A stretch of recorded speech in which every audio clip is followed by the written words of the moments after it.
कहाँ मनीषा, अभी तो तुम मेरे घर आओगी, अपने हाथों से गर्मा गर्म चाय बनाकर मुझे पिलाओगी। बस सगाई हुई नहीं कि खाने पीने की बात करने लग गए तुम। यही होता है लड़कों के साथ। अच्छा ठीक है, मैं तो उस दिन का इंतजार कर रहा हूँ जब तुम आओगी और मैं तुम्हें गर्मा गर्म कॉफी बनाकर पिलाऊंगा। नयन और मनीषा की सगाई को 1 महीना हो गया था और कुछ दिनों बाद उनकी शादी भी थी। अब जिस लड़की से शादी होने वाली है उससे बातचीत करना तो बनता ही है। कमरे में बैठा नयन फोन पर अपनी होने वाली बीवी मनीषा से बात कर रहा था। अरे नयन, कहाँ है तू? कब से आवाज लगा रही हूँ। रास्ते में तेरे पापा की बाइक बिगड़ गई है, जाकर उन्हें ले आ। गोमती नयन को आवाज लगाती रहती है पर उसका ध्यान तो मनीषा पर था। ये मम्मी भी ना बीच बीच में क्या बोलने लगती है, समझ में नहीं आता। आधे घंटे से बाहर बैठा था तब कुछ नहीं बोला उन्होंने। आ रहा हूँ मम्मी, 10 मिनट रुक जाओ, कमरे में आवाज नहीं आ रही है तुम्हारी। तभी अपने घर के बाहर खड़ा अपने दोस्त से बात कर रहा गोमती का छोटा बेटा अतुल घर के अंदर आता है। क्या हुआ मम्मी, कुछ कह रही हो क्या? अच्छा तो यही है बेटा, तब से तेरे भाई को कह रही हूँ जाकर अपने पापा को ले आ। बादल कैसे काले हो गए, अभी बारिश हो जाएगी, वो बेचारे भीग जाएंगे। शादी का सारा काम पड़ा है, ऐसे में उनकी तबीयत बिगड़ गई तो दिक्कत हो जाएगी ना। भैया भी ना हद करता है। अभी सभी के कपड़ों की फिटिंग देकर आया हूँ मैं, कभी लॉन्ड्री में जा रहा हूँ, कभी कुछ करवा रहा हूँ, और भैया है कि दिन भर भाभी से बात करता रहता है। पता नहीं ऐसी क्या बातें बाकी रह जाती है। तुम फिक्र मत करो, मैं पापा को लेकर आता हूँ मम्मी। दोपहर को खाने की टेबल पर। अरे नयन, तू दुकान नहीं आया? स्टाफ है ना दुकान पर पापा, वो लोग संभाल लेंगे। और कैमरा तो हमने लगा ही रखा है, कैमरे पर मेरी बराबर नजर है, आप फिक्र मत कीजिए। फिक्र करनी पड़ेगी भैया, इस तरह स्टाफ पर दुकान छोड़ दिया तो वो खुद को ही मालिक समझने लगेंगे। पर शायद अब आपको ये बात समझ में नहीं आएगी। आप आराम कीजिए पापा, मैं खाना खाकर दुकान निकल जाऊंगा। हाँ चलो, ये भी सही है। अतुल की बात का नयन पर कोई असर नहीं पड़ता। वो अपनी गर्दन झुकाए फोन पर मैसेज टाइप करता रहता है। मेरा खाना हो गया मम्मी, मैं दुकान के लिए निकलता हूँ। और हाँ भैया, तुम्हारी शेरवानी लेनी अभी तक बाकी है, जाकर पसंद कर लो, वरना शादी के दिन शर्ट पैंट पहनकर खड़ा होना पड़ेगा।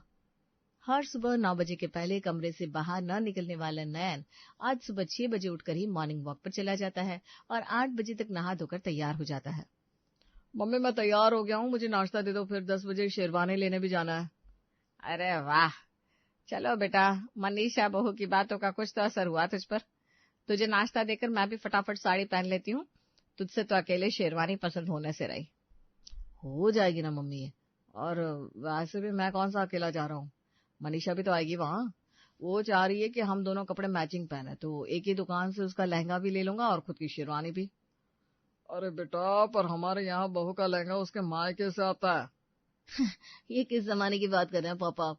आज के जमाने में लड़कियां मिलनी कितनी मुश्किल हो गई है, पता है आपको? ऊपर से आजकल की लड़कियां इतनी चंट होती है कि लड़के से बात करते ही बाबू आईफोन दिला दो, बाबू ये चाहिए, बाबू वो चाहिए करना शुरू कर देती है। ऐसा तो कुछ भी नहीं मांगा मनीषा ने मुझसे। अब 1-1.5 लाख का लहंगा तो उसे मैं दिला ही सकता हूँ ना, और कौन सा उस लहंगे को लेकर वो अपने मायके में रख देगी, लहंगा तो यहीं रहना है। और इसी भाग दौड़, आपसी रंजिश और ताने बाने के बीच मनीषा और नयन की शादी का दिन आ ही जाता है। अरे मम्मी, ये क्या पहन रखा है तुमने? तुम्हें नई साड़ी दिलाई तो थी। अरे नयन, वीडियो कॉल पर वो साड़ी मनीषा को दिखा रहा था और मनीषा को वो साड़ी पसंद आ गई और भैया ने वो साड़ी उसे दे दी। वाह, ये क्या तरीका है मम्मी? 1 महीने पहले मिली लड़की के लिए लोग माँ को कैसे भूलना शुरू कर देते, मुझे तो समझ में नहीं आता। अब क्या कर सकते हैं बेटा, किसी दिन उल्टा जवाब ना दे दे, इसलिए मैं भी चुप हो गई और पुरानी साड़ी पहनकर तैयार हो गई। बेटा बहू खुश रहे बस, और मुझे क्या चाहिए। भाभी आई नहीं तब तो भैया इतना बदल गया, भाभी के आने के बाद तो पता नहीं क्या होगा। पर तुम फिक्र मत करो मम्मी, तुम्हारा अतुल कभी नहीं बदलेगा। अच्छी तरह से फेरे संपन्न होते हैं और बहू बनकर मनीषा नयन के घर आ जाती है। कुछ दिनों बाद, मम्मी जी मैंने दोपहर का खाना बनाकर रख दिया है, जिससे खाना होगा वो लेकर खा लेगा। अब इस घर में सब एक वक्त पर तो खाते नहीं, किस किस का इंतजार करूं मैं। वैसे तो मेरे सामने सब साथ में ही खा लेते थे, पर कोई बात नहीं, तू जा जाकर आराम कर। कुछ देर बाद अतुल घर लौटता है। भाभी खाना लगा दो। अभी लाती हूँ बेटा। खाना तुम परोस रही हो मम्मी, भाभी नहीं है क्या? है तो बेटा, पर वो आराम करने गई है। क्या कर गई थी, सब अपना खाना खुद परोस ले। पर इस घर में कौन ही खुद का खाना खुद लेता है, इसलिए मैं तुम लोगों के इंतजार में बैठी थी। जैसे तुम बाप बेटे आते हो मैं खाना लगा दूंगी। हद होती है किसी चीज की मम्मी। 15 दिन बीते नहीं कि भाभी ने अपने रंग दिखाने शुरू कर दी। पहले मुझे लग रहा था सिर्फ भैया में ही फॉल्ट है, पर अब समझ में आ रहा है भाभी भी वही है। अरे छोड़ ना बेटा, बेकार में बात को मत बढ़ा।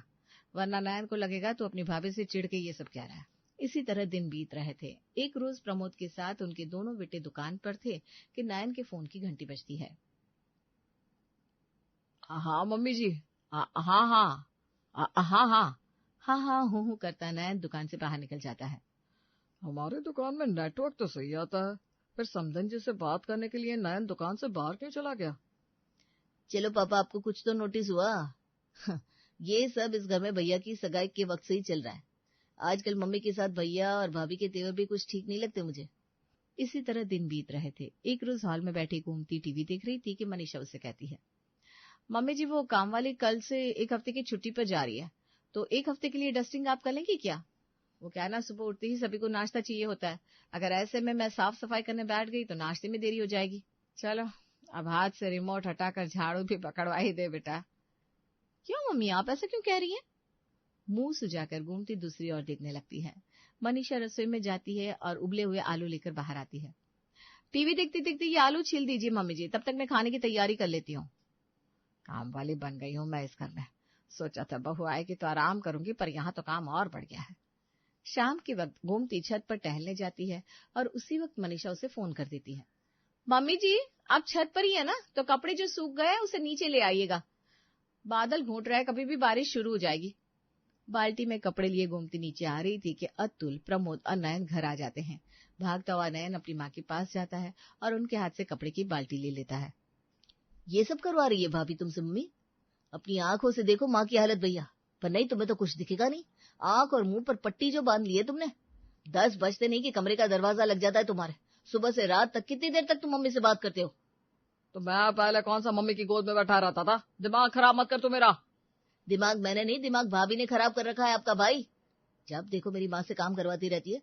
अपने बेटी की शादी में मम्मी के पास पहनने के लिए नई साड़ी नहीं थी, ये हालत कर दी थी तुमने मेरी माँ की। छोड़ना बेटा, क्यों बात बढ़ा रहा है? सिर्फ कपड़े ही तो लेकर आई हूँ मैं, कल से तो मुझे झाड़ू पोछा भी करना है। अरे तो पहले भी मम्मी काम करती थी, अब थोड़ा हाथ हिला दिया तो क्या हो गया? तुझे इतनी बुरी लग रही है तेरी भाभी, तो तू भाभी के हाथ का खाना मत खा, मम्मी को खुद बनाकर खिला दे।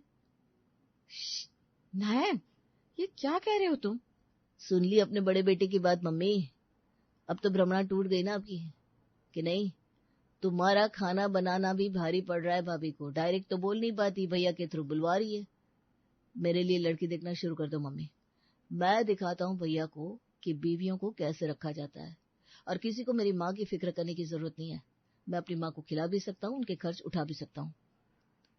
जोरों शोरों से घूमती अतुल के लिए लड़की देखना शुरू करती है। अरे बेटा एक बार मिल ले, बात कर ले। अपने लिए बीवी नहीं, तुम्हारे लिए बहू ला रहा हूँ मम्मी। तुम्हें जो लड़की पसंद आ रही है उसे डन कर दो, मैं जाकर अंगूठी पहना दूंगा।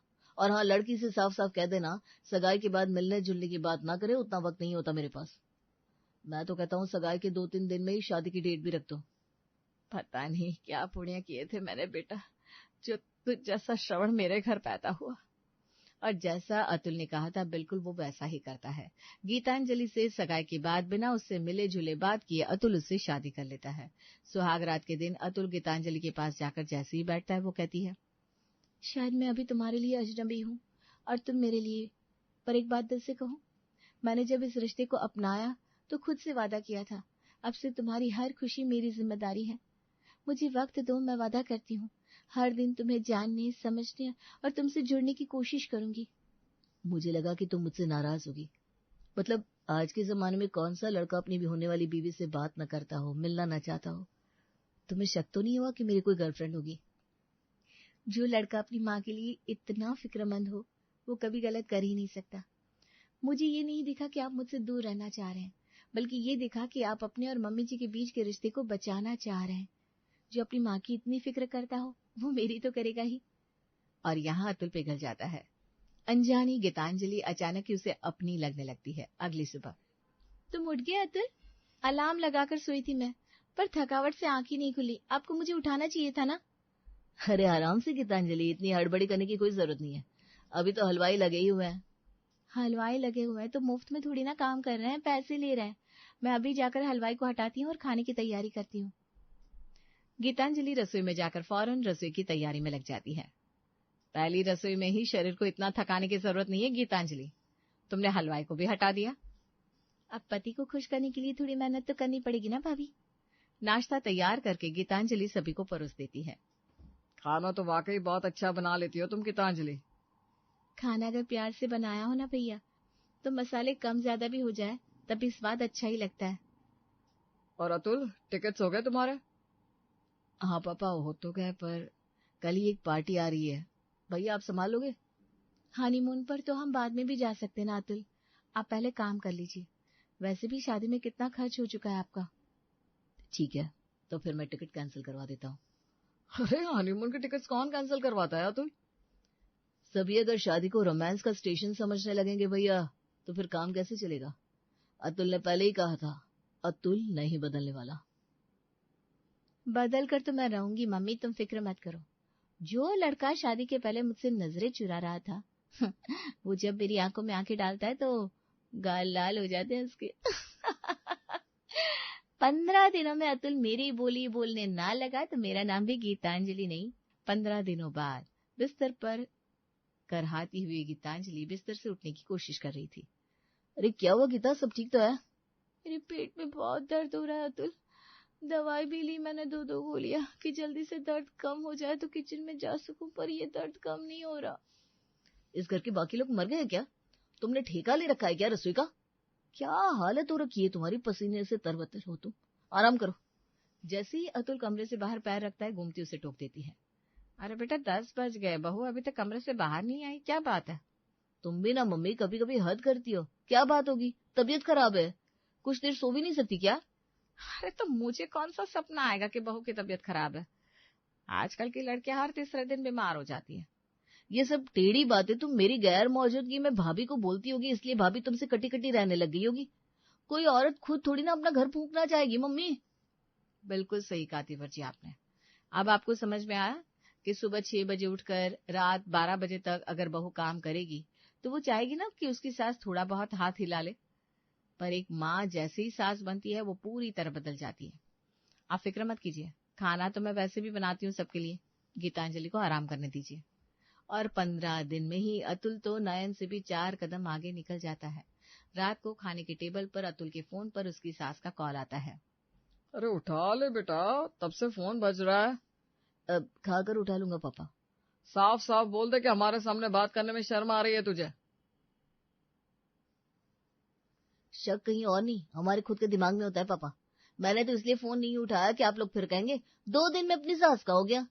खाने के टेबल पर बात ही इतनी होती है कि मैं चाहकर भी बात नहीं कर पाता, तो सोचा खाकर कमरे में जाकर बात कर लूंगा, पर उसमें भी आपने टॉन्ट मार दिया। सही है भाई। शादी हो गई है पापा उसकी भी अपनी एक लाइफ है, उसे भी जरा स्पेस तो दो। मैं नहीं बदलूंगा मम्मी, कहने वाला अतुल अपने भाई के नक्शे कदम पर चलने लगता है। दोनों भाई और दोनों देवरानी जेठानी एक हो जाती है और गोमती को अकेला महसूस होने लगता है। एक दिन रोते हुए वो अपनी बहन को फोन मिलाती है। भाग्यशाली है तू सीता, जो भगवान ने तुझे 3-3 बेटियां दी। उस वक्त मैं बड़ा अपने 2 बेटों पर नाज करती थी और तुझे नीचा दिखाती थी, पर बेटे पैदा करने का कोई फायदा नहीं हुआ मुझे। शादी के बाद दोनों बदल गए। मेरी गृहस्थी खाक हो गई सीता, मेरी गृहस्थी तो खाक हो गई। बस बस गोमती, और कितना रोएगी? देख, तेरी तरफ की बात सुनकर लग रहा है तेरी बहुओं की गलती है, पर जब तक मैं वहां आकर दोनों तरफ की बात ना सुन लूं, कुछ जजमेंट पास करना सही नहीं लगता मुझे। मैं आती हूँ, कल फिर बात करते हैं। अपनी बहन के घर के मामले को सुलझाने के लिए सीता अगली सुबह उसके घर पहुंचती है। अरे मौसी जी, आप आइए बैठिए। मैं अभी कोल्ड ड्रिंक लेकर आती हूँ आपके लिए मौसी जी। आपको कोल्ड ड्रिंक बहुत पसंद है ना? देखिए मुझे अच्छे से याद है। अरे साली साहिबा, कैसे आना हुआ? क्यों, ऐसे ही अपने जीजा जी से मिलने नहीं आ सकती क्या मैं जीजू? बस बहन और बहन के बच्चों से मिलने आ गई। सीता बिना किसी को कुछ हिंट दिए घर में हो रही हर एक चीज ऑब्जर्व करती है और पाती है कि गोमती बहुओं के आने के बाद कुछ करना ही नहीं चाहती। देख ले, तेरे सामने सब्जियां देकर चली गई मुझे, मतलब सास फ्री रह ले 2 मिनट, ये इन दोनों से बर्दाश्त नहीं है। मेरे दोनों बेटों को अपने पल्लों में बांध कर रखती है। तू ही बता, किसके घर की बहू है 8:30 बजे तक उठती है? जीजू को दुकान कितने बजे जाना होता है? उन्हें तो 10 बजे तक जाना होता है। तो 10 बजे तक बहू उन्हें नाश्ता नहीं दे पाती होगी? अरे नहीं, नाश्ता तो ये दोनों रसोई में पैर रखते ही बना लेती है।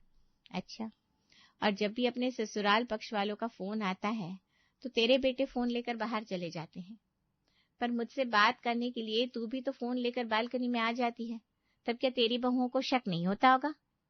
मतलब? हमारा जमाना अलग था गोमती। तब हमारी सासुएं 4 बजे उठती थी और हमें 4-5 बजे उठने को कहती थी, तब भी हमें आफत आती थी। पहले दुनिया इसी स्पीड में चलती थी, पर अब तो दुकानें खुद 11 बजे खुलती है। तेरा दुखी तब होना बनता जब बहुएं कुछ काम ना करके तीनों वक्त के खाने का काम तेरे सर पर डाल देती, पर वो ऐसा तो नहीं कर रही है। जब बहुएं नहीं थी तो अतुल और नयन के साथ साथ जीजा जी का खाना भी तू ही बनाती थी, आए गए मेहमानों की सेवा भी तू करती थी, पर अब तो ये सब मनीषा और गीतांजलि कर रही है ना। बहुएं आ गई है तो मैं एक तिनका भी नहीं उठाऊंगी, ये सोच रखेगी गोमती तो तेरे शरीर में तो जंग लग जाएगा। बहुओं से तो मैं बात करूंगी, पर तुझे भी बदलना होगा बहना। सीता जैसे अपनी बहन को बहुओं को अपनाने की सलाह देती है, वैसे ही घर की दोनों बहुओं को सास को सहेली की तरह रखने को कहती है, और इस तरह गोमती का परिवार खुशहाल हो जाता है।